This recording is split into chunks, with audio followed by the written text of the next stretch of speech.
فاتحہ برائے نظر شہدائے کربلا و اسیران اہل بیت علیہم الصلاۃ والسلام۔ بسم اللہ الرحمن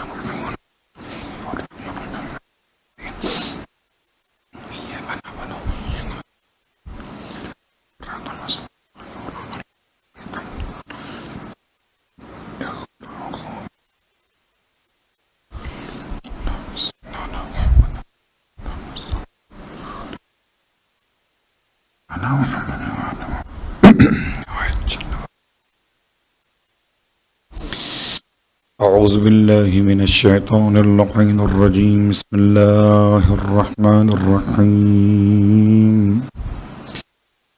الحمد للہ رب العالمین،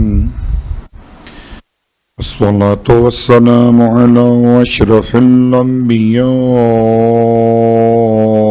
والمرسلین، سیدنا ابی القاسم محمد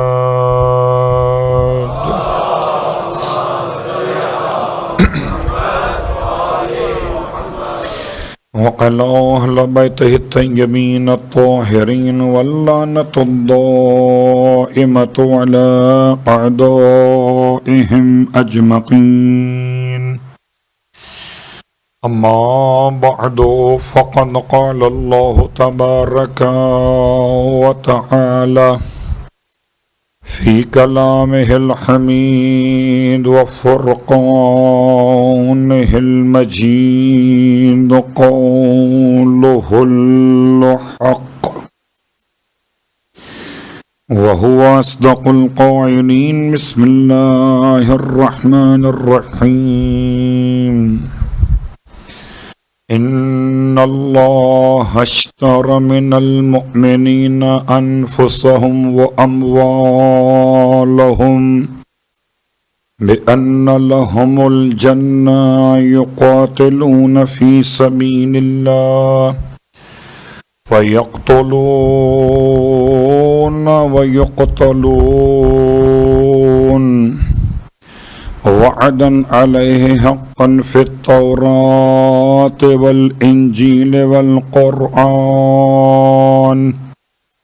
ومن أوفى بعهده من الله فاستبشروا ببيعكم الذي بايعتم به وذلك هو الفوز العظيم. الطائبون العابدون الحامدون الصائحون الراكعون الساجدون الآمرون بالمعروف والناهون عن المنكر والحافظون بحدود الله وبشر المؤمنين. صلوات پڑھ لیں.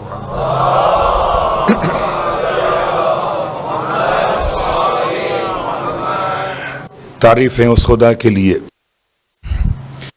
جسے تپتی ہوئی زمین کربلا سے ان اصحاب حسین نے سجدہ کیا جنہیں زمانے کا حسین سلام کہتا ہے، اور تمام ہدیہ درود و سلام ان ازواج مقدسات کے لیے کہ جن کی محبت نے سجدہ گزاروں کو سجدے کا ذائقہ عطا کر دیا. الحمد للہ الذی جعلنا من المتمسکین بالقرآن العظیم وجعلنا من المتمسکین بولایت علی بن ابی طالب علیہ السلام.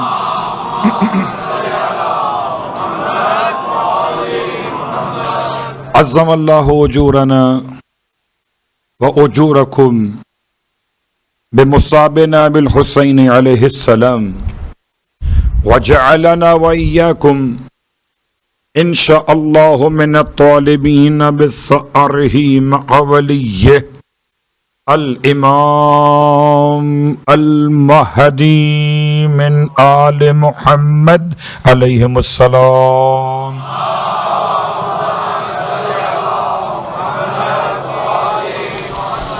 السلام علی الحسین وعلی علی بن الحسین وعلی اولاد الحسین وعلی اصحاب الحسین جمیعا ورحمۃ اللہ وبرکاتہ.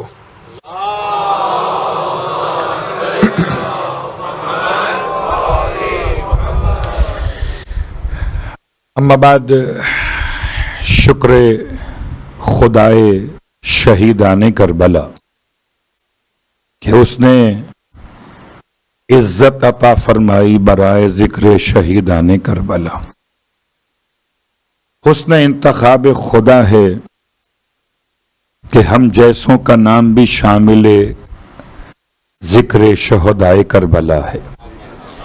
اس معنی میں ہی صحیح فَيَا لَيْتَنِي كُنْتُ مَعَكُمْ فَأَفُوزَ مَعَكُمْ. خدا معلوم کون کس کے ساتھ ہونا چاہتا ہے. معافی ضمیر تو خدا بہتر جانتا ہے. ہم تو الفاظ کے ذریعے کسی کے عقیدے کی خبر رکھتے ہیں. تو خدا کا بڑا احسان ہے کہ جعفریوں کو امام جعفر صادق علیہ السلام نے طریقہ سکھایا.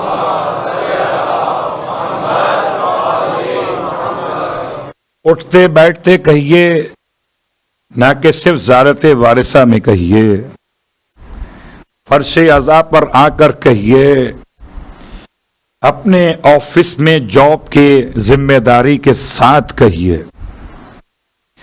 علم حاصل کرتے ہوئے کہیے، عمل کی دعا مانگتے ہوئے کہیے. کوئی ایسا زمانہ نہ ہو جب یہ دعا زبان پر نہ رہے. جب کبھی خواہشات دنیا دل میں سر اٹھانے لگیں تو ان کو بتائیے کہ آپ نے کسی اور کے ساتھ ہونے کی تمنا نہیں کرنی ہے، آپ نے تو ان کے ساتھ ہونا ہے کہ جو اتنے پاکیزہ ہیں کہ جس زمین میں دفن ہو گئے وہ زمین بھی پاکیزہ ہو گئی ہے. ان کی صفات کیا ہیں، ان کے اوصاف، ان کی سیرت و کردار، ان کے ناموں کے اعتبار سے پیغامات. گرچہ مجھ جیسے طالب علم کی جسارت یہ نہیں ہو سکتی کہ میں شہدائے کربلا کی عظمت کو کما حق بیان کر سکوں. البتہ اپنے ثواب میں اضافے کے لیے اور آپ کے معرفت میں اپنی معرفت کو ملاتے ہوئے امام سے قریب ہونے کے لیے ہو سکتا ہے کچھ آپ کی خدمت میں پیش کر سکوں، اس دولت یقین کے ساتھ کہ نہ تو دعوی علم رکھتا ہوں اور نہ بلندی عمل کی بات کر سکتا ہوں. ٹوٹے ہوئے الفاظ پیش کر کے حضرت جون کے چہرے کی رونق لے کر، حضرت انس بن حرس کاہلی کی ضعیفی کا سہارا لے کر، حبیب ابن مظاہر الاسدی کے ریشے مبارک کے خضاب کا تقدس لے کر، مسلم ابن اوسجا کی جھکی ہوئی کمر کا سہارا لے کر اصغر کے چھوٹے چھوٹے ہاتھوں سے توسل کرنا چاہتا ہوں.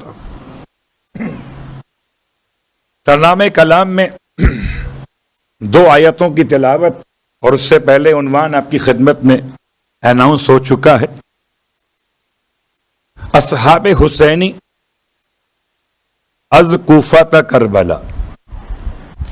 بڑا مشکل سا عنوان، خاص کوفے کے حوالے سے، اور حسن اتفاق کہ کوفے سے کربلا تک کا سفر، یہی وہ سفر اس کا آج نام بدل دیا گیا. اب یہ سفر نجف سے کربلا تک ہے. لیکن زمانہ سرکار سید الشہداء میں کوفے سے کربلا تک کا سفر کون امام کے ہم سفر رہے؟ اور کون امام کے ہم سفر نہ رہ سکے؟ نہ رہ سکے ان کا تذکرہ کیا کرنا، جو رہ سکے انہیں سمجھنے تو بڑی بات ہے۔ البتہ کچھ تاریخ کوفے کی ہوگی بیان، کچھ تاریخ کربلا بیان ہوگی اگر وقت مل سکا، اور اگر نہ مل سکا تو اتنا تو بیان کروں گا کہ کوفہ عظمتوں کا نشان، کربلا شہادتوں کا نشان۔ کوفہ اسلام کا قلعہ، کربلا ایمان کا قلعہ۔ کوفہ دار الہجرہ اور کربلا دار الشہادہ، اور ان دونوں کا سفر معرفت مکمل کرنا ہے۔ اور سرنامہ کلام کی آیتوں کا ترجمہ آپ کی خدمت مقدس میں، یہ دو آیتیں ذرا طولانی سی ہیں، تو ہو سکتا ہے کہ روز روز ترجمہ ریپیٹ نہ کروں، تو آپ سے التماس ہے کہ جب تک یہ اشرح ہوتا رہے تب تک آپ ان دونوں آیتوں کی تفسیر اپنے اپنے اعتبار سے پڑھتے رہیے گا، تاکہ میری بات جب آپ تک پہنچے تو ہم دونوں طالب علم میں شمار کیے جائیں۔ سورہ مبارکہ توبہ، اور توبہ کی دو آیتیں، آیت کا نشان 111 اور 112۔ اتفاق ہے کہ آج 11 محرم الحرام بھی، اور محرم الحرام سال کا پہلا مہینہ بھی، تو 1 اور 11 اب یاد رہے گا۔ آیت نمبر 111 میں پیغام کیا ہے؟ ان اللہ اشتری من المؤمنین، بے شک اللہ نے خرید لیا۔ کیا خرید لیا؟ کس سے خرید لیا اور کس کے بدلے میں خرید لیا؟ من المؤمنین، مومنین سے خریدا۔ کیا خریدا؟ انفسہم و اموالہم، ان کی جانوں کو، ان کے اموال کو۔ کس کے بدلے میں خریدا؟ بِأَنَّ لَهُمُ الْجَنَّةَ، بدلے میں جنت ان کی ملکیت میں قرار دے دی۔ یہ مومنین کون ہیں؟ شارجہ والے ہیں کہ دبئی والے؟ شارجہ والے۔ صلوات پڑھے محمد و آل محمد۔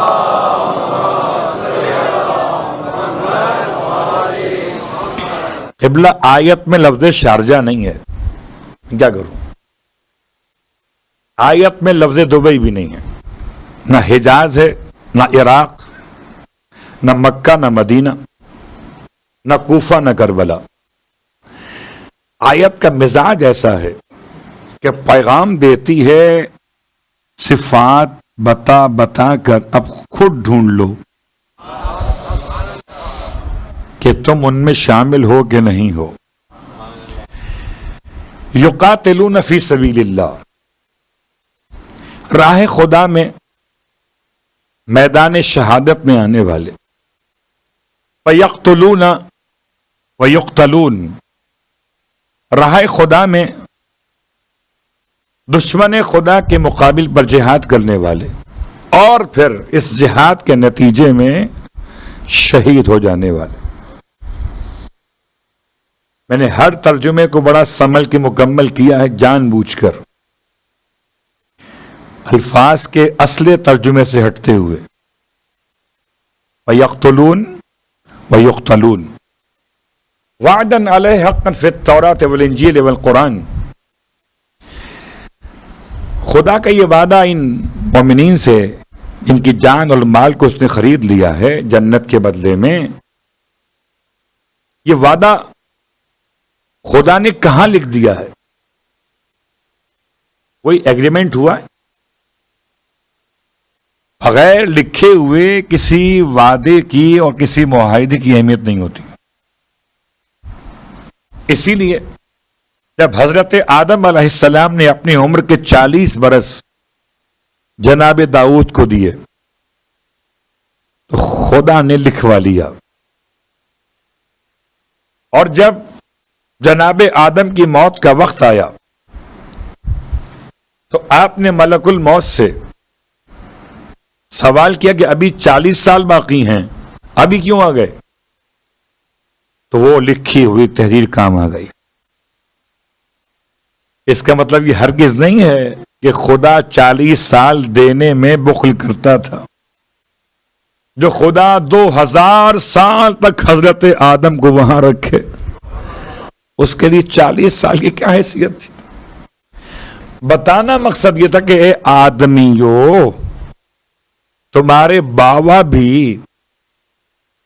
شاید بھول رہے تھے تو تم کہیں نہ بھول جانا، اس لیے اپنے معاہدے کو لکھ لیا کرو. یا جملہ سن لیجئے، یہ تو بات تھی آدم کی، اور آدم کے مقابلے پہ شیطان، تو موسیٰ کے مقابلے فرعون ہے، اور فرعون سے بھی لکھوایا گیا، اور لکھوا کے فرعون کی مہر اور دستخط اس سزا کے عنوان پر جو فرشتے پروردگار نے شکل بشر میں آ کے اس سے پوچھا کہ اے فرعون، اگر تیرا کوئی غلام ہو اور ایسا غلام جس پر تو انعام کرے اور وہ تیری حکم کی معصیت کرے، مخالفت کرے، تو انعام بڑھاتا جائے اور وہ معصیت کرتا جائے، تو فرعون بتا کہ ایسے غلام کے ساتھ مالک کیا سزا اختیار کرے. فرعون نے کہا اگر میرا بس چلے تو ایسے غلام کو پانی میں ڈبو کے مار دوں. کیا لکھ دے اسے؟ قبلہ دونوں باتیں ہیں. آدم کا تذکرہ ہو تب بھی لکھنے کی بات ہے، اور تذکرہ اس کا ہو جو منکر صفات آدم ہے، شکل آدمی میں خدائی کا دعویدار ہے، اس سے بھی لکھوا لیا گیا. اب جب ڈوبنے لگا دریائے نیل کے اندر تو کہتا تھا ایسا چال باز انسان کہ پروردگار تو جانتا ہے میں کچھ بھی نہیں ہوں، تو ہی سب کچھ ہے، بچا لے مجھے. خدا نے فرشتے کو بھیجا اسی تحریر کے ساتھ کہ دیکھ تیرا ہی لکھا ہوا فیصلہ ہے کہ ایسے غلام کو ڈبو کے مار دینا چاہیے. تو تحریر کی بات، قرآن ایک کتاب، توریت ایک کتاب، انجیل ایک کتاب، 4 کتابوں میں 3 کتابوں کا حوالہ. وعدن علیہ حقا فی التوراۃ والانجیل والقرآن، یہ جو مومنین سے ایگریمنٹ اللہ نے کیا ہے کہ ان کی جان اور مال خرید کر جنت کو ان کی قیمت قرار دیا، اس کا ایگریمنٹ کہاں لکھا ہوا ہے؟ کہ 3 کتابوں کے اندر ہے، توریت میں، انجیل میں اور قرآن مجید میں. تو کتابیں تو 4 ہیں، کیا 4تھی کتاب میں خدا نے نہیں چاہ کے لکھے؟ وہ 3 کتابیں کتنی حسین ہیں جن میں لکھا گیا، 4تھی کتاب نہیں. علماء کہتے کتاب توریت، انجیل اور قرآن کے قاریان ابھی تک ہیں، کتاب زبور کے قاریان باقی نہ رہے. تو کوئی ایسے اخبار کا حوالہ کیا دیا جائے جس کے پڑھنے والے ہی نہ ہوں؟ قبلہ ہم تو طالب علم ہیں، مگر جو خطیب ہوا کرتے ہیں وہ کہتے ہیں کہ ہماری مجلس کا اشتہار دو بڑے بڑے اخبارات کے اندر. خیر اب تو اخبارات نہ رہے، اب تو سوشل میڈیا کے فلائر رہ گئے. ایک زمانہ تھا جب کہ صرف نام کافی ہوتا تھا، اب تصویر بھی چاہیے. صلوات پڑھے محمد والے.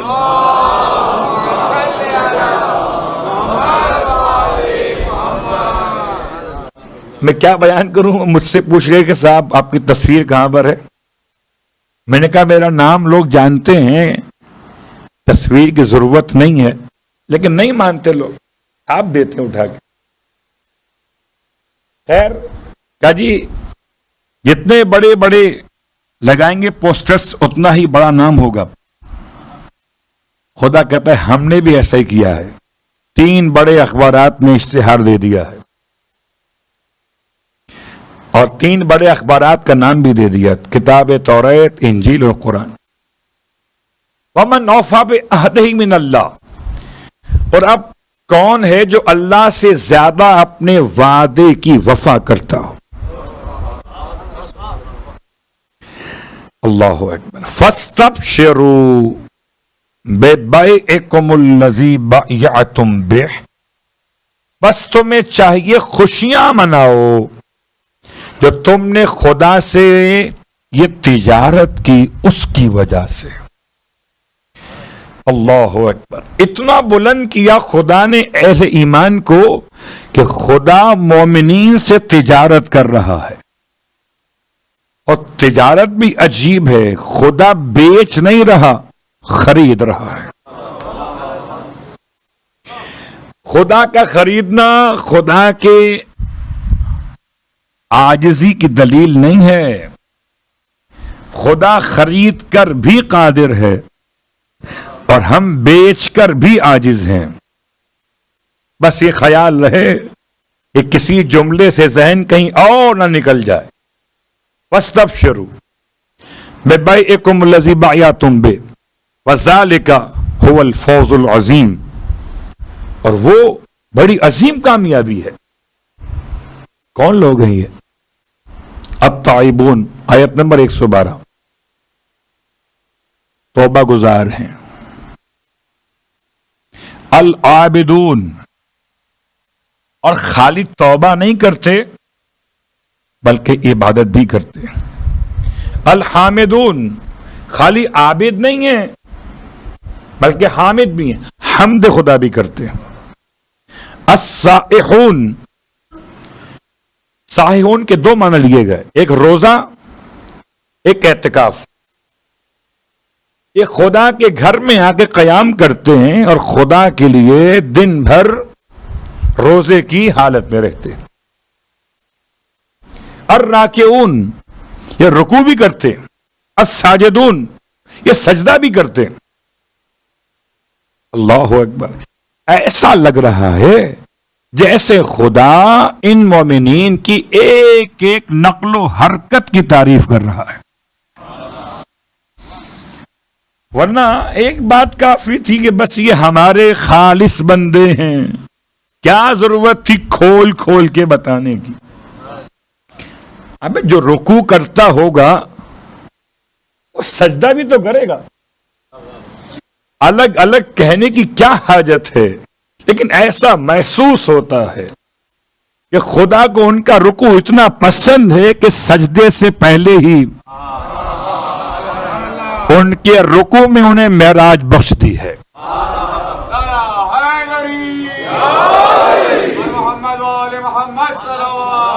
اللہم صلی علی محمد.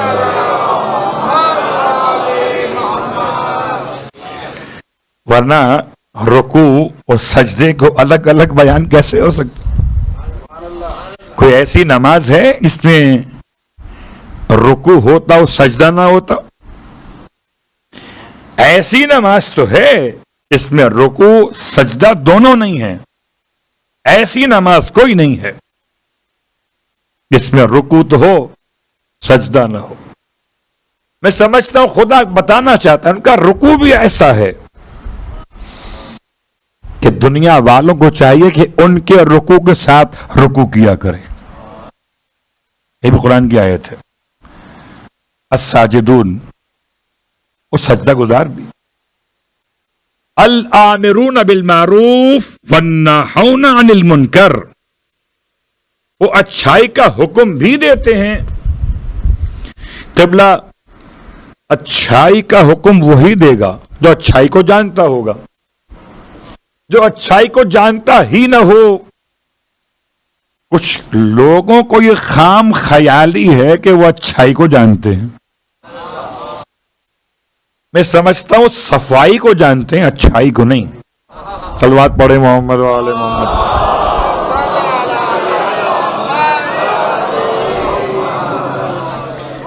اچھائی اور ہے، صفائی اور ہے.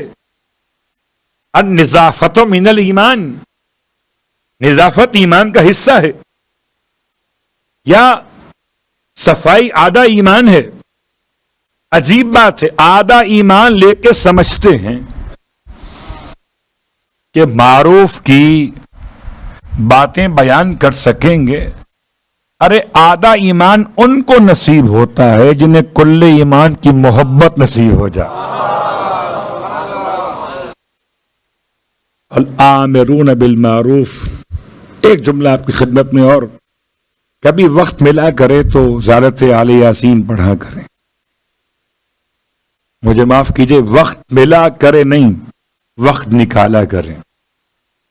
اس لیے کہ اگر آپ چاہتے ہیں وقت آپ کے ہاتھ میں رہے، آپ امام وقت کے ہاتھ میں رہیں. تو چاہتا ہے کہ وقت اس کے ہاتھ میں رہے، وہ خود اپنے آپ کو امام وقت کے حوالے کرے. فالمعروف ما امرتم بہ، زیارت آل یاسین کا جملہ ہے. بس معروف وہ ہے جس کا آپ حکم کر دیں، جس بات کو آپ کہہ دیں کرو معروف ہے، چاہے وہ نماز ہو یا نہ ہو، روزہ ہو یا نہ ہو، وہ زکوٰۃ ہو یا نہ ہو. بہت غور کیجئے گا. اس نے سمجھا نماز معروف ہے، روزہ معروف ہے، حج معروف ہے، زکوٰۃ معروف ہے، جہاد معروف ہے. اس نے کہیں اشتباہ تو نہیں کر لیا؟ اس لیے کہ اصلاً معروف نماز نہیں ہے، روزہ نہیں ہے، حج نہیں ہے، زکوٰۃ نہیں ہے، جہاد نہیں ہے. اصلاً معروف امر محمد و آل محمد ہے.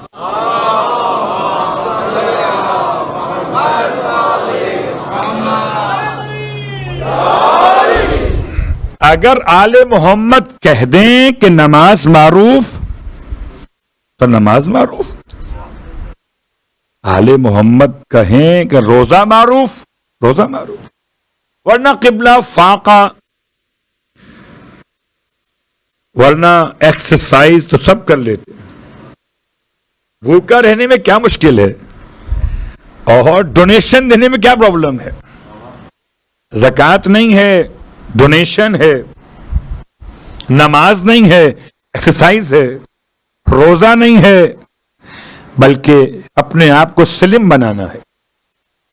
اور خانہ کعبہ کا طواف نہیں، چکر ہے. کیوں؟ فالمعروف ما امرتم بہ والمنکر ما نہیتم عنہ. اور منکر وہ جس سے آپ روک دیں. اللہ اکبر. خدا کا بڑا احسان ہے کہ اس نے آل محمد کے درد سے وابستگی عطا فرمائی. اب خود سے کسی بات کو منکر مت کہنا. ہفتے کے دن سویم کرنا منکر، پیر کے دن چہلم کرنا منکر، سامنے سے راستہ کاٹ دے اگر چھوٹا سا حیوان. ارے قبلہ یہ تو خالی ہررا ہے، اگر اس کے والد محترم بھی ہوں تو ہم تو علی والے ہیں. راستہ صلوات پڑھے محمد.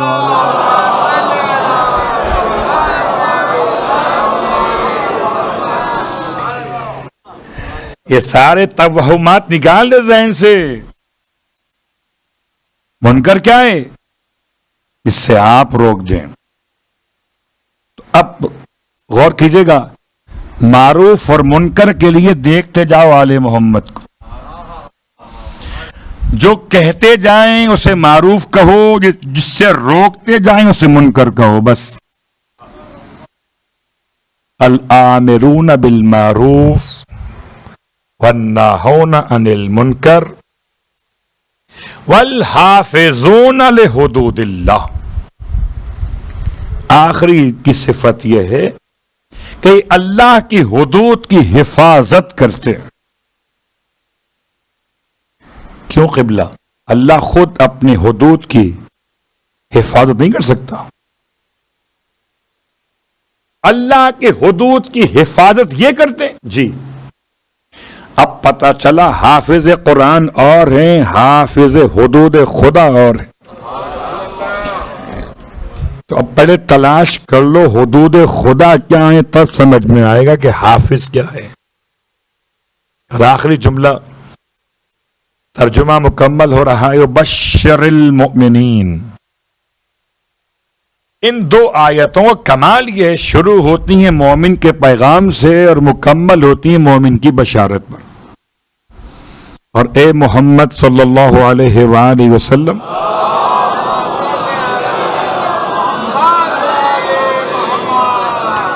آپ بشارت دے دیجئے کس کو؟ ایمان لانے والوں کو. آیت نمبر 111 اور آیت نمبر 112 سورہ توبہ. آئیے آج آپ کی خدمت مقدس میں اصحاب حسینی میں اس کا تذکرہ کرنا مقصود ہے. ان کا نام صحابی رسول میں شامل ہے. ویسے تو یہ عنوان ایسا ہے کہ جس پر متعدد علماء، متعدد ذاکرین خطبہ بیان کر چکے، مگر ذرا سا ہم نے اس عنوان کو سارے اصحاب حسین نہیں، صرف جن کا تعلق کوفے سے تھا ان کو لیا ہے. دیکھیں یہ عنوان 1 سال مکمل ہوتا ہے یا اس سے اور کئی سال لگتے ہیں. اور خدا ہم سب کو ہمت طاقت عطا کرے، خدا مجھے اور آپ کو کوفیوں میں شامل کرے. گھبرائے تو نہیں؟ میں نے پہلے اپنے آپ کو کہا ہے، پھر آپ کو کہا. صلوات پڑھے محمد والے محمد.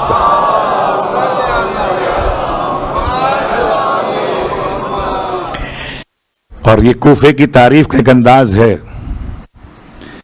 جو آج تمہید میں آپ کو خبر دے رہا ہے کہ آگے کیا ہونے والا ہے. آئیے کوفے کے لفظ پہ پہلے غور کرتے ہیں، پھر حضرت انس بن الحارث یا بن الحارث الکاہلی کی شخصیت پہ بات کرتے ہیں. آج پہلی مجلس.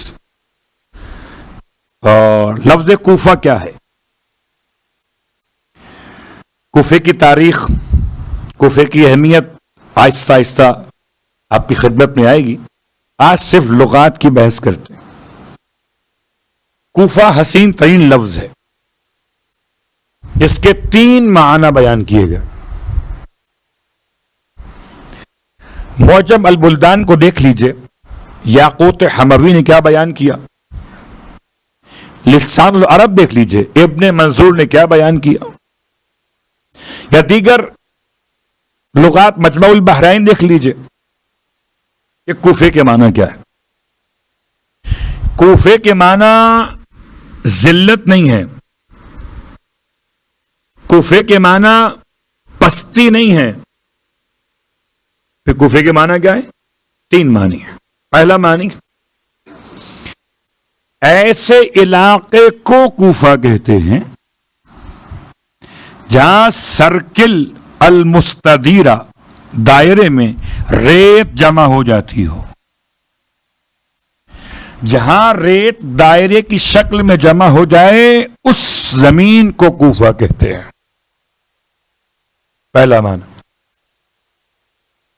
دوسرا معنی کوفے کے اعتبار سے، جہاں پر گیلی مٹی سوکھ جاتی ہو اور ریت کے ساتھ مل کر کنکر بن جاتے ہوں. گیلی مٹی اور ریت مل کے کنکر بن جاتے ہوں، اس سے آپ کہتے ہیں سنگ ریزہ. یعنی ایسا پتھر کہ جو ریزہ ریزہ ہو جاتا ہو. سنگ پتھر، ریزہ مانے ٹوٹنے والا، سنگ ریزہ. جہاں سنگ ریزے بہت پائے جاتے ہو اسے کوفہ کہتے. تیسرا معنی کوفے کا، جہاں پر لوگ زیادہ جمع ہو جاتے ہوں، لوگوں کے اجتماع کو کوفہ کہتے ہیں. تو ریت سرکل بنائے تو کوفہ، سنگریزے آئیں تو کوفہ، یا لوگ جمع ہو جائیں تو کوفہ. اب آئیے یہ تین ترجمے آپ کی خدمت میں آج آ گئے. کوفے کی تاریخ، اس میں کوئی شک نہیں کہ ہر علاقے کی تاریخ جناب نوح علیہ السلام کی اولاد سے ملتی ہے. جناب نوح علیہ السلام کی اولادوں نے شہر آباد کیے، علاقے آباد کیے، اور ان کے ناموں سے مختلف ممالک کے نام رکھے گئے. البتہ کوفے کی تاریخ میں سب سے اہم ترین جملہ میں حضرت نوح کے دور سے بیان نہیں کرتا، حضرت آدم کے دور میں چلتے ہیں. آدم علی نبینا علیہ السلام، آپ نے اپنی زندگی میں جس مسجد کو تعمیر کیا اس مسجد کا نام مسجد کوفہ ہے. آئیے حضرت آدم کے نقش پا تلاش کریں. آدم کہاں کہاں سے گزرے، یہ پورا ایک عنوان بن جائے گا. آدم اترے کہاں؟ سری لنکا میں. حوا اتری کہاں؟ جدہ میں. دونوں کی ملاقات کہاں؟ جبل رحمت پر. رات میں قیام کہاں؟ وادی مزدلفہ میں. شکر خدا کہاں؟ خانہ کعبہ کے صحن میں. توبہ کی قبولیت کہاں؟ مقام مستجار پر. اور کلمات توبہ کیا؟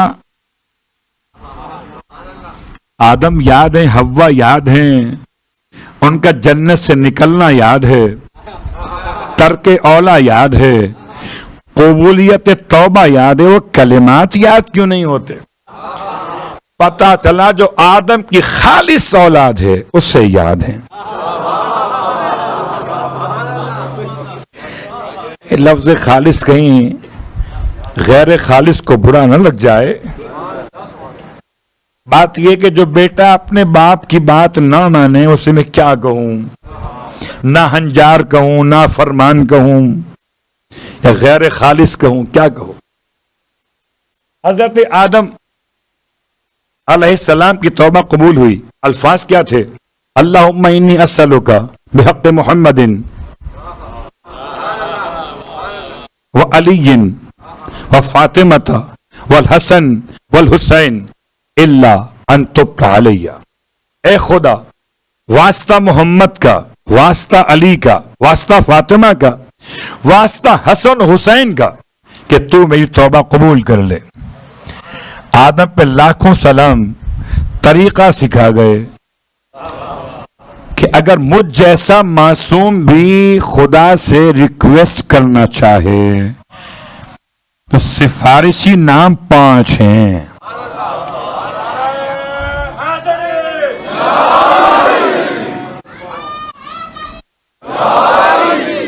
دنیا والوں کو سازشی نام یاد رہ گئے، سفارشی نام بھول گئے. تو حضرت آدم نے اس مسجد کی بنیاد رکھی، آپ کے ہاتھوں سے بنائی گئی. یہ کوفے کی تاریخ کی ابتدا ہے.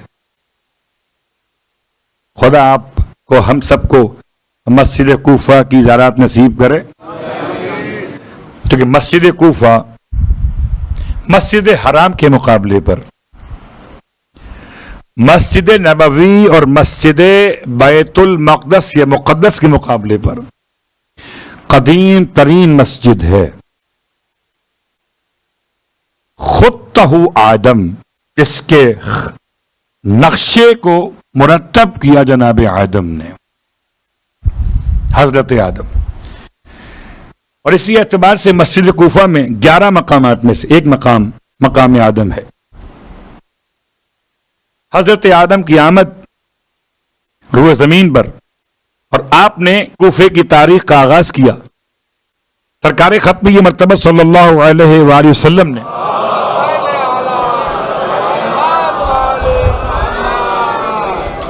جس طرح مسجد قباء سے قباء کی تاریخ کا آغاز کیا زمانہ اسلام کے اعتبار سے، ایسے جناب آدم علیہ السلام نے کوفے کی تاریخ کا آغاز کیا مسجد کے عنوان سے۔ تو خدا والے جہاں بھی آباد کرتے ہیں شہر، پہلے مسجد بناتے ہیں، محل نہیں۔ اب اگر کسی کو محل کا بڑا شوق ہو تو محل میں رہے، انبیاء تو ہمیشہ خدا کے گھروں میں رہتے تھے۔ تو مسجد کوفہ کی تاریخ کا پہلا جملہ۔ اب آئیے اگلا جملہ۔ تو جملہ حضرت نوح علیہ السلام کو دور مقدس، اور آپ نے مسجد کوفہ میں اپنی رہائش گاہ بنائی۔ بس ایک جملہ آپ کی خدمت میں، اور پھر ہم آتے ہیں آج یہاں روک کے اس عنوان کو حضرت انس کی طرف، پھر باقی باتیں کل ہوں گی انشاءاللہ اس حوالے سے۔ جناب نوح علیہ السلام نے مسجد کوفہ میں اپنا گھر بنایا۔ عجیب بات، آدم نے بنائی مسجد اور نوح نے بنایا اپنا گھر، دنیا والوں کو سمجھانے کے لیے کہ نبی کے گھر والے ایسے ہوتے ہیں کہ جنہیں مسجد میں رکھا جا سکے، اور اگر کوئی اس میں سے اس قابل نہ رہے تو خدا خود ہی فیصلہ کر دیا کرتا ہے۔ زمانہ زیادہ زحمت نہ کرے، اتنا سمجھ لے کہ جو مسجد میں بقا رکھتے ہیں وہی اہل بیت ہیں۔ جو مسجد میں بقا نہ رکھ سکے سب ہوں گے مگر وہ اہل بیت نہ ہوں گے۔ اہل بیت کی محبت میں صحابی رسول، ان کے نام میں کچھ اختلاف کیا بعض لوگوں نے، اور بعض نے ان کی صحابیت سے انکار کیا، گرچہ معتبر تواریخ نے انہیں صحابہ میں شامل کیا۔ عظیم صحابی ہیں، اور ایسے صحابی کہ 2 جنگوں میں خاص تذکرہ ہے اس کا، انس بن الحرس الکاہلی کا۔ 2 جنگیں کون سی؟ ایک ابتدائی جنگ اور ایک اختتامی جنگ، یعنی بدر اور حنین۔ جنگ بدر میں شامل تھے اور جنگ حنین میں، اللہ کے رسول کے اصحاب میں شامل تھے۔ سوچئے گا، جو بدر میں شامل ہوا ہو، حنین میں شامل ہو، بیچ میں غیب کہاں ہو گیا ہو؟ یہ مورخین کی عصبیت ہے کہ جس کو دیکھتے تھے کہ اس کا جھکاؤ آل محمد کی طرف ہے، اس طرف سے اپنے قلم کا رخ موڑ دیا کرتے تھے، کوئی نہ کوئی اختلاف لا کر اس کو نکال دیا کرتے تھے۔ یہ صحابی رسول۔ اس کے بعد ان کا تذکرہ خاص اس مقام پر جنہیں اصحاب صفہ کہتے ہیں۔ سرکار ختم یہ مرتبہ صلی اللہ علیہ وآلہ وسلم نے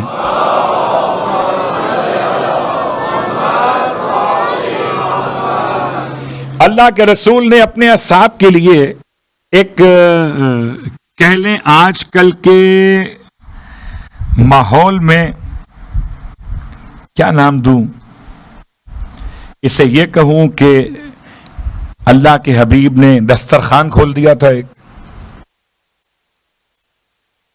آج کل جیسے بہت زیادہ پاکستان میں دسترخوان بن گئے، فلاں چورنگی پر دسترخوان ہے، فلاں چورنگی پر دسترخوان بنا ہوا ہے، یا احساس پروگرام تھا کبھی ہمارے یہاں۔ اللہ کے رسول نے اپنے اصحاب جو آئے تھے مدینے سے باہر سے، ان تمام کے لیے ایک اہتمام کیا تھا۔ جو آئے تھے فیملی کے ساتھ، ان کو تو مدینے کے رہنے والوں نے اپنا آدھا گھر دے دیا کہ فیملی کہاں رہتی۔ اگر 2 کمرے تھے، 1 کمرہ مہاجر کو ملا، 1 انصار کے پاس رہا۔ حوصلہ چاہیے. قبلہ مکان لینا آسان ہے, مکان دینا آسان نہیں ہے. ارے ہم تو کسی کو برابر میں جگہ نہیں دیتے, مکان کیا دیں گے. جیسے ہی کوئی قریب آیا ہم اور کھل کے بیٹھ گئے. پتہ نہیں بعد میں کیا ہوگا, کووڈ کا زمانہ ہے, مجمع اتنا بھر جائے گا تو بھیا پاؤں سیدھا کرنا مشکل ہو جائے گا. میں کہتا ہوں دماغ سیدھا کر لیں, جسم تو اللہ سیدھا بناتا ہی ہے. صلوات پڑھے محمد و آل محمد.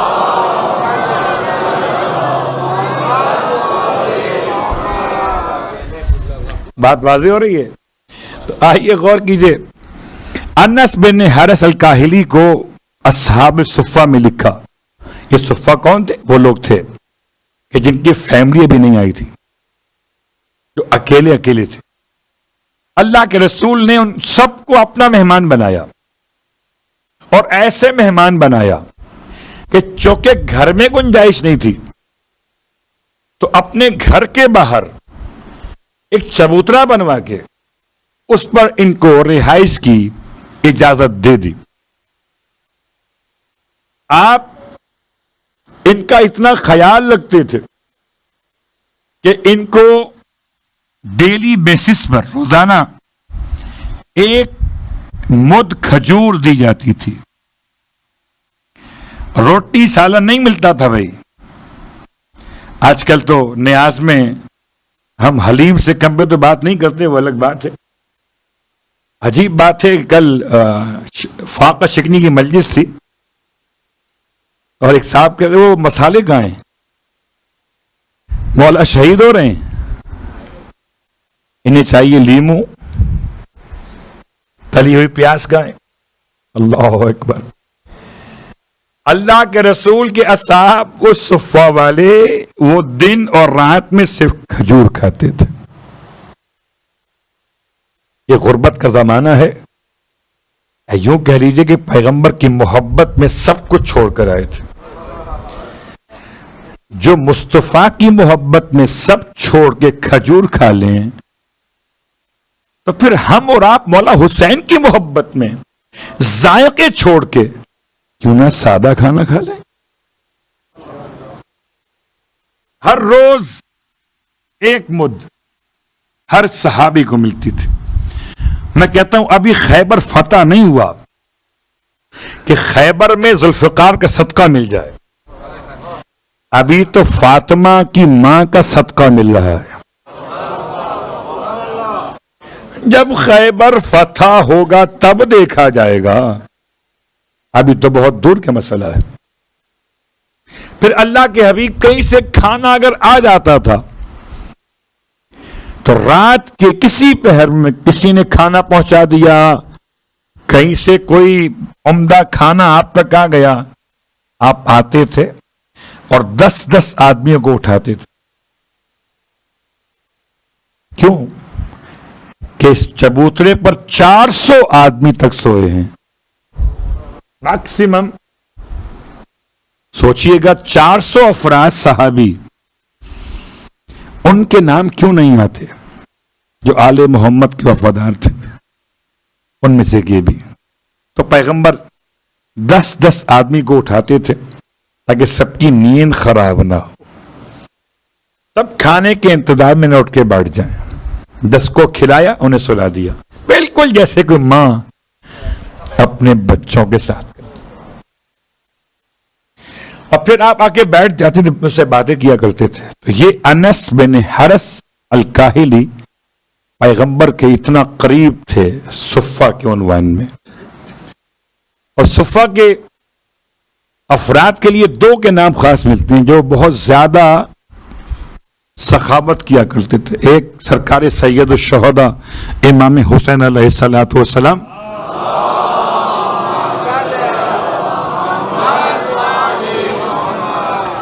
اور ایک عبداللہ ابن جعفر. ان دونوں کو دیکھ کر اصحاب صفہ تو بس سمجھتے تھے اب تو کوئی عمدہ کھانا آ گیا, حسین آ گئے. جب حسین آئے تو کھانا بھی حسین لگتا ہے. اصحاب صفہ میں انس بن حارث الکاہلی کا نام. ان کی روایات میں سے ایک روایت خاص طور سے، اور یہ بشارت ہے، بشارت کہیں یا غیب کی خبر کہیں؟ کیا خبر غیب؟ مخبر صادق ہیں انس، جن کے نام کا ترجمہ ہے انس اور محبت کرنے والا. باپ کا نام الحارث یا حارث، زراعت کرنے والا، زمین کھودنے والا. الکاہلی، یہ کاہلی اردو کا نہیں ہے، عربی کا لفظ ہے. یہ قبائل کے ناموں کی بنیاد پر ہے. ویسے کہولا کہتے ہیں بڑھاپے کو، اور کہولا تم سے کاہل ہو سکتا ہے. اللہ کے حبیب کی صحابی کیا خبر لے کر آئے؟ سوچتا ہوں صحابہ پیغمبر کے لیے اس سے بڑا شرف اور کیا تھا کہ بس ہو گئے مصطفیٰ والے. اب کیا کربلا اور کیا غیر کربلا. جنگ بدر اور جنگ حنین تک جو پیغمبر کے ساتھ رہا، اس سے اب کربلا جانے کی کیا ضرورت تھی؟ ایسا ہو جاتا ہے نا کبھی، اگر آپ کوئی بڑا کام کر لیں تو چھوٹے کام آپ کے لیے معمولی ہو جاتے ہیں. سلام ہو ان شہدائے کربلا پر، خاص انس بن الحارث الکاہلی پر، جن کو امام زمانہ علیہ الصلوۃ والسلام کہہ کے سلام کرتے ہیں.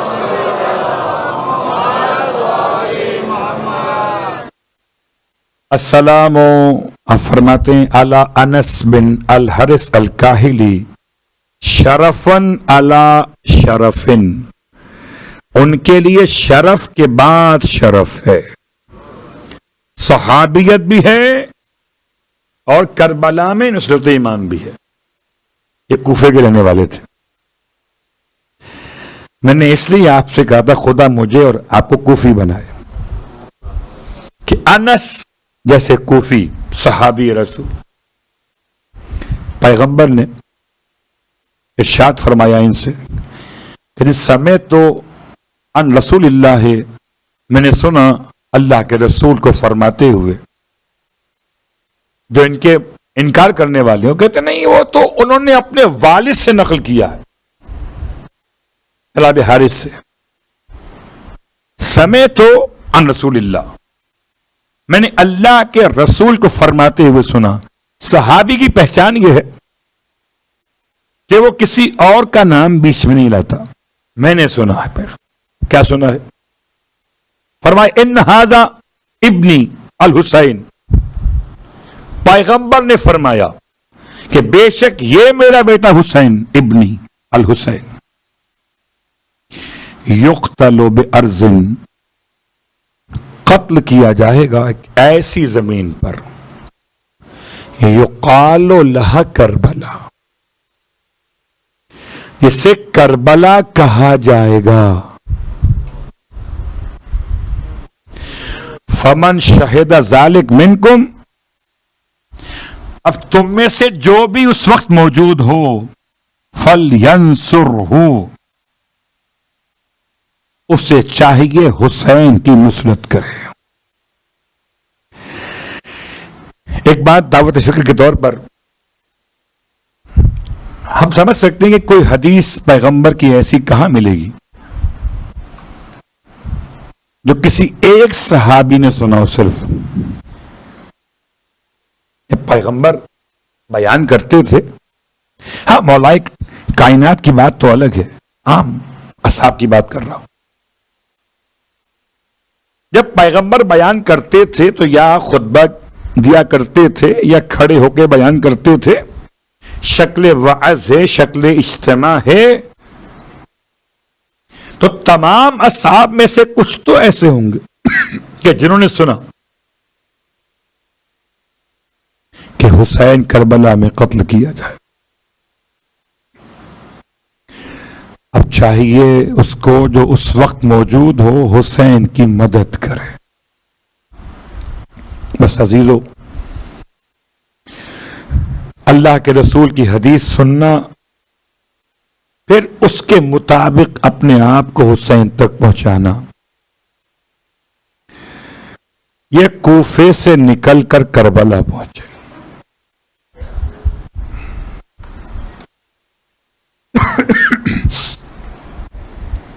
اور کربلا میں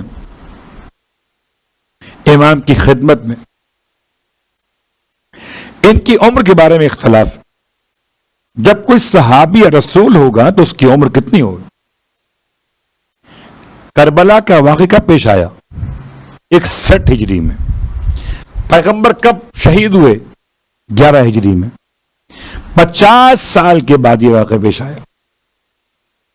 تو لا محالہ جب کوئی بھی ناصر حسین صحابی رسول ہوگا تو اس کی عمر 50 برس سے یقیناً زیادہ ہو، اس سے کم نہیں ہو سکتی، ورنہ صحابی نہیں ہوگا. پھر کہتے ہیں کہ انس بوڑھے ہو چکے تھے. بعض کہتے ہیں اتنے بوڑھے تھے کہ کمر جھکی ہوئی تھی.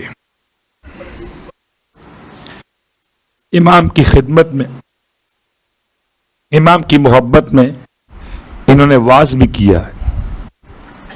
جب لشکر یزید نے پانی بند کر دیا، انہوں نے امام سے لی اجازت، بولا اگر آپ کہیں تو میں اسے آگے بات کرتا ہوں، ان کو واز کرتا ہوں. فرمائی جائیے. یہ پہنچے اور جملہ ارشاد فرمایا کہ قوم تمہیں کیا ہو گیا؟ یہ فرات تمہارے سامنے ہے. عجیب جملہ ہے.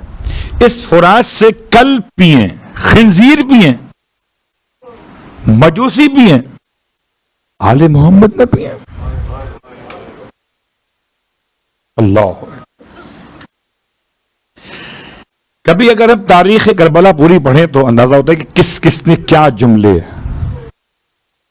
ایک سے زیادہ اصحاب جو خطیب تھے، جنہوں نے باقاعدہ مجلس پڑھی ہے، ان میں سے یہ بھی ہیں.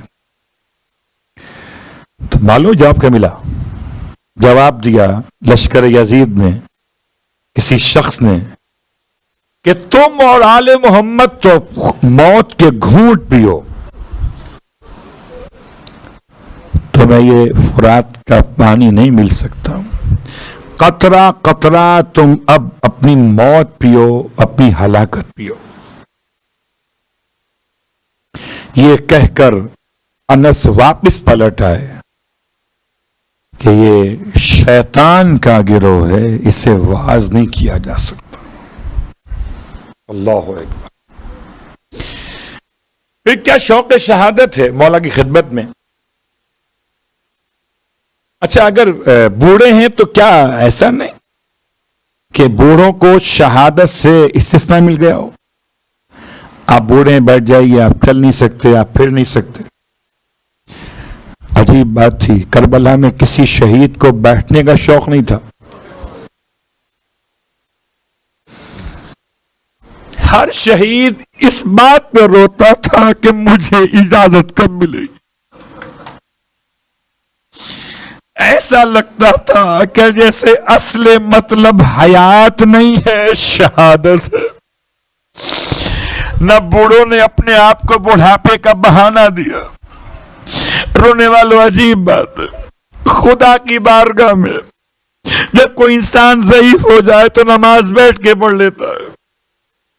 سلام ہو ان ضعیفوں پر جو حسین کی نصرت سے بیٹھے نہیں، بلکہ جب کمر سیدھی نہ ہو سکی.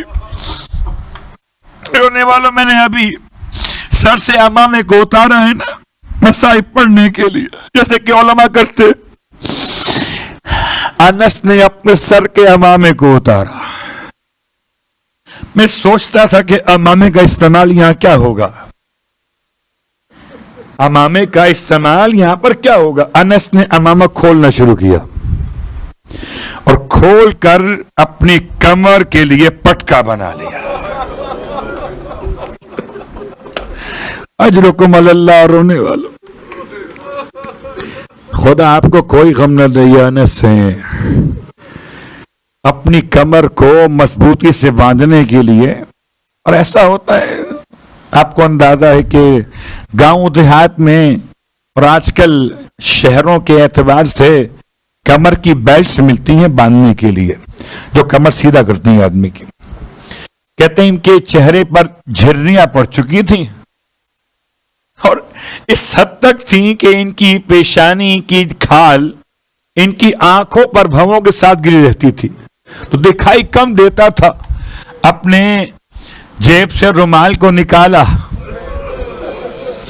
اور نکال کر اپنی پیشانی کی کھال کو اوپر باندھا کہ تاکہ سامنے لشکر دکھائی دے. ہائے حسین. اسی لیے زہرا کا لال اپنے اصحاب کو یاد کیا کرتا تھا. اور رونے والوں ایک جملہ وہ آپ کی خدمت میں عرض کر دوں کہ جب جناب زینب علیہ نے امام سے فرمایا تھا بھیا آپ نے اپنے دوستوں کو آزما تو لیا ہے نا, ایسا تو نہیں ہے کوئی آپ کے ساتھ چھوڑ کے چلا جائے. امام نے عجیب جواب دیا تھا چونکہ میرا عنوان یہی ہے.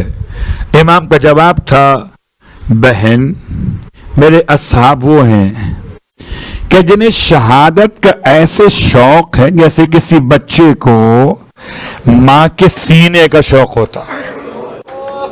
اللہ اکبر. وہ سخت ترین جملہ ہے,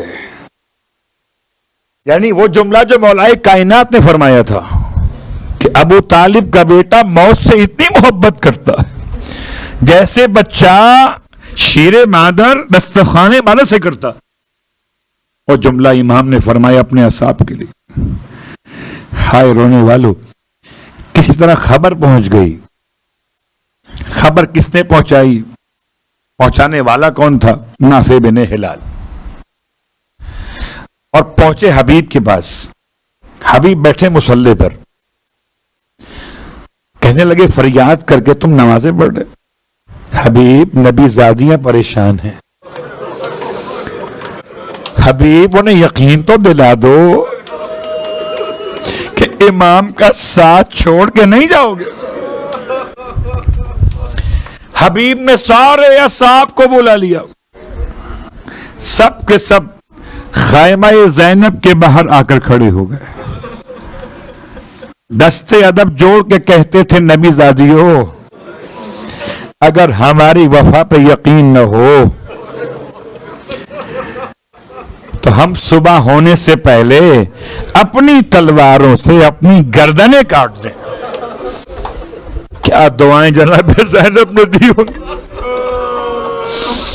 کن الفاظ میں بی بی نے آپ کو یاد کیا ہوگا. لیکن انصاران حسین اس وقت کہاں تھے جب زہرا کا لال خیمے سے ایسے برآمد ہوا کہ کبھی دائیں دیکھتے تھے کبھی بائیں دیکھتے تھے. کوئی سوار کرانے والا بھی دکھائی نہ دیتا تھا. نہ لشکر نہ سپاہ نہ کثرت الناس نہ قاسم نہ علی اکبر نہ عباس.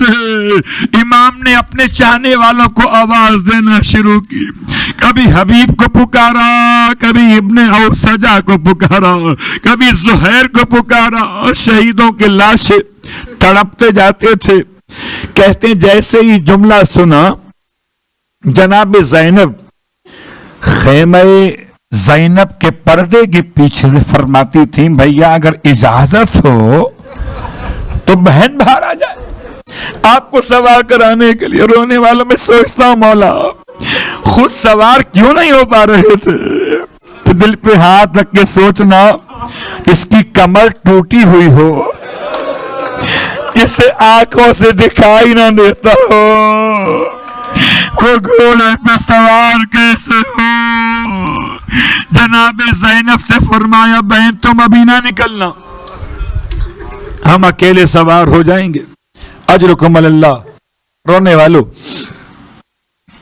یہ غربت مولا حسین کی تھی نا, اور 11 محرم کو یہی غربت تھی کہ جب قافلہ کربلا سے اسیر بنا کے لے جایا جا رہا تھا.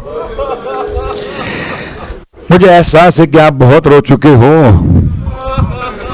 جب سے محرم کا چاند دکھائی دیا تب سے حسین کو روئے جا رہے. خدا کرے کہ سانس جب تک رہے تب تک آنکھوں میں آنسو رہے. کوئی ایسا وقت نہ ہو جو حسین کو یاد نہ کر سکو. وہاں مصیبت 11 محرم کربلا میں قیامت کا عنوان تھا. رونے والوں، کربلا معلی میں خاص طور سے شب 11 منائی جاتی ہے لیلۃ الوحشہ کے نام سے. تنہائی کی رات تھی اہل بیت کی. وہ رات کیسے گزاری تھی؟ 11 محرم کی شب تھی. 11 محرم کا دن قیامت کا دن تھا، اور اس طریقے سے اہل بیت کے اسیروں کا انتظام کیا جا رہا تھا کہ حمید ابن مسلم لکھتا ہے کہ ہر ایک لاش کے پاس اس کی وارث بھی رخصت ہونے کے لیے آئی تھی. رونے والوں، کوئی ماں اپنے جوان کی لاش کو چھوڑنے پہ تیار نہ تھی. کیا ستم کیا، تازیانہ اٹھایا. اور بیویوں کو، رونے والوں جب کسی کا جوان بیٹا مر جائے اور ماں بیٹے کی لاش پہ روئے تو اسے کیسے اٹھایا جاتا ہے؟ اسے پانی پلاتے ہیں، ارے اس کے سر پہ چادر رکھ دیتے ہیں، اس کے محرم کو بلا کے اس کا سہارا بن جاتے ہیں. ہائے کربلا، ایک ایک بیوی کو تازیانوں کی شدت سے ہٹایا گیا. وہ مصیبت، میرا دل کہتا ہے ماں کو مارا جاتا تھا، لاش تڑپ جاتی تھی، ماں فریاد کرتی تھی بیٹا علی اکبر میں تمہیں چھوڑ کر نہ جاتی، بیٹا تازیانے مارے جا رہے ہیں. اجرکم اللہ. رونے والوں، ہائے میرا مولا، کس وقت میں جناب زینب کبریٰ کے لیے یہ امتحان تھا کہ تمام بیویوں کے لیے حکم تھا کہ ایسے اونٹوں پہ سوار کیا جائے. اب مولا حسین سوار نہیں ہو پا رہے تھے، کمر ٹوٹی ہوئی تھی، آنکھوں سے بینائی جاتی رہی تھی. جناب زینب کبریٰ تمام بیویوں کو سوار کرانے کے لیے ایسے اونٹ لائے گئے جن پر محمل نہیں ہے، جن پر اماری نہیں ہے. اور اے رونے والوں، اونٹ کی سواری آسان نہیں ہوتی بغیر محمل کے، بغیر اماری کے. کیسے کوئی سوار ہو بیوی؟ اس لیے جب لشکر یزید نے آگے آنا چاہا، علی کی بیٹی کو جلال آ گیا، فرماتی ہے کوئی قریب نہ آنا، ہم اپنی بیویوں کو خود سوار کریں گے. ایک ایک کا بازو تھاما. رونے والوں، دل کہتا ہے اے بی بی، جیسے شب شام غریبہ میں بچوں کو سنبھالا، ایسے 11 محرم کو بیواؤں کو سنبھالا. رونے والوں، ایک ایک کا بازو تھام کے بٹھاتی جاتی ہیں، روتی جاتی ہیں. ہائے جناب ام کلثوم کو بٹھایا، ام لیلا کو بٹھایا، ام فروہ کو بٹھایا، جناب رباب کو بٹھایا. ایسے میں اما فضہ بہت کوشش کر رہی تھی، شہزادی آپ زحمت نہ کیجیے. شاید اما فضہ کو خیال تھا کہ اگر مجھے بھی بٹھا دیا تو زینب کو کون سوار کرائے گا. فرمایا اماں آج زینب سب کو سوار کرائیں گی. اما فضہ کا بازو تھام کر بٹھا دیا. رونے والوں، آخری بیوی ہے اما فضہ جنہیں جناب زینب نے سوار کرا دیا ہے. اب کوئی اور باقی نہ رہا. ایک مرتبہ دائیں دیکھا، ایک مرتبہ بائیں دیکھا، بیوی کو سوار ہونا. رونے والوں، آپ کو اندازہ ہے بغیر سہارے کے کوئی سوار نہیں ہو سکے گا. ایک مرتبہ القمہ پہ نگاہ چلی گئی، آواز آئی نا خل عباس، اے میرے بھائی عباس کہاں رہ گئے؟ ارے جب مدینے سے چلی تھی تو نے سوار کرایا تھا، آؤ بھیا کہ زینب سوار ہونا چاہتی ہے. اجرکم اللہ. رونے والوں، پکارا تو عباس کو تھا، اچانک زنجیروں کی ہتھکڑی بیڑیوں کی آواز ابھری. اب جو پلٹ کے دیکھا بیمار بھتیجا. ارے جناب زینب کے قریب فرماتے تھے پھپھی اماں اگر چچا نہ رہے, اگر بھیا علی اکبر نہ رہے, اگر بابا نہ رہے تو یہ بیمار بھتیجا تو ہے, ارے یہ سوار کرائے گا. واہ غربتا زینب کو سید سجاد سوار کراتے جاتے تھے. بس میں ایک جملہ کہوں گا, مولا عباس کی خدمت میں, مولا آپ نے سوار کرایا تھا مدینے سے, لیکن مولا آپ کے ہاتھوں میں ہتھکڑیاں نہیں تھی. آئے مولا آپ کے گلے میں توق نہ تھی. آئیے آپ کا شہزادہ, آپ کی آنکھوں کا نور, زمانے کا امام زینب کو سوار.